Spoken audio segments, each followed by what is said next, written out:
ఏదైతే emergency door ఉందో ఈ డోర్ మాత్రం బండి రన్నింగ్లో ఉన్నప్పుడు ఇది మాత్రం ఆటోమేటిక్గా ఏదైతే కంప్రెసర్తో లాక్ అవుతుంది.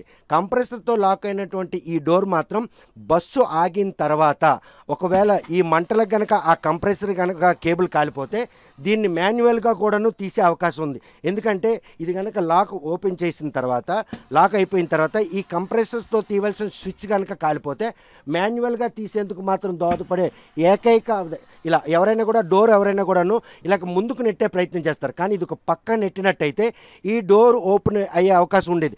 ఆ విషయం అప్పటికే ఆతృతగా ఉన్నారు. ప్రాణాలను కాపాడుకునేందుకు ప్రయాణికులు చేస్తున్నటువంటి ప్రయత్నం. అగ్ని ఒకవైపు కిలలు ఎగసిపాటు ఈ పరిణామాలన్నీ కూడాను 43 మంది ప్రయాణికులు అదేవిధంగా ఉన్నటువంటి ఇద్దరు సిబ్బంది, ఇద్దరు డ్రైవర్లు, ఒక క్లీనర్ కూడా ఉంటారు. డ్రైవరు కిందకి దిగిన తర్వాత కూడాను మంటలు అదుపు చేసేందుకు ఆయన చేసిన ప్రయత్నంలో కిలలు ఎగసిపడడంతో మాత్రం దగ్గరికి వచ్చే పరిస్థితి లేదు. ఏదైతే పల్సర్ బైక్ కింద యాక్సిడెంట్ అయిందో ఆ యాక్సిడెంట్ అయిన తర్వాత బస్సు 80 నుండి 90 కిలోమీటర్ స్పీడ్లో ఉంటుంది. బెంగళూరు హైవే కావడంతో రోడ్డు ఫ్రీక్వెన్సీ ఉంటుంది. సడన్గా కనుక బ్రేక్ వేస్తే బస్సు పడిపోయే అవకాశం ఉంటుందన్న ఉద్దేశంలో డ్రైవర్ మాత్రం 500 మీటర్ల దూరం వరకు కూడాను ఆ పల్సర్ని తీసుకెళ్లే క్రమంలో ఆ పల్సర్ కింద రోడ్డుకి రాపిడి కారణంగానే పెట్రోల్ లీక్ అయి మంటలు చెలరేగి ముందు భాగంలో మంటలు చెలరేగి వెంటనే లోపలికి పొగలు రావడం, ఆ పొగల కారణంగా గాఢ నిద్రలో ఉన్న ప్రయాణికులందరూ కూడా లేచేసరికి కన్ను మూచి తెరిచేలోపు ఏం జరిగిందో తెలియనటువంటి ఒక ఆహారనాదాలు.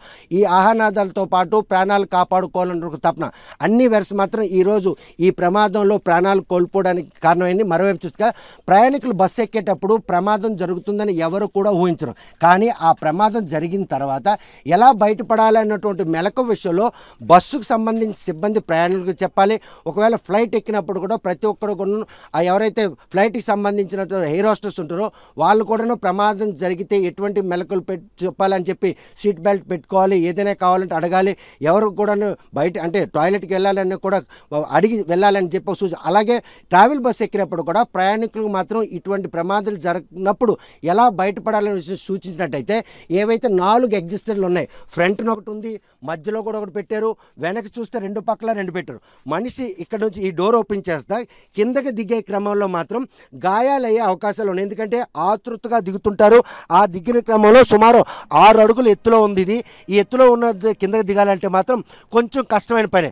అందరికి కూడా దూకే అవకాశాలు. ఆ దూకిన క్రమంలో గాయపడిన వారు 13 మంది అయితే 20 మంది మాత్రం అగ్నికి ఆహుతయ్యారు.